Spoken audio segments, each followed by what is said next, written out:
Arestado ang tatlong newly identified drug suspects sa ikinasang buy-bust operation ng mga operatiba ng City Drug Enforcement Unit, Malaybalay City Police Station sa Barangay 9, Malaybalay City, Bukidnon. Pagkalambigit sa illegal nga droga, ha?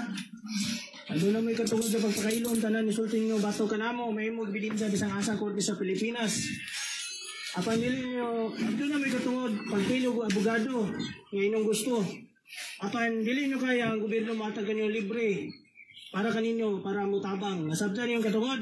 Kinilala ni Police Lieutenant Colonel Jopet Paglinawan, officer in charge ng Malaybalay City Police Station ng mga suspect, na si alias Joe Mark, 31 taong gulang, alias Sian at alias Tantan, parehong 24 na taong gulang, mga laborer at residente ng nasabing lugar at kinilalang mga newly identified drug personalities.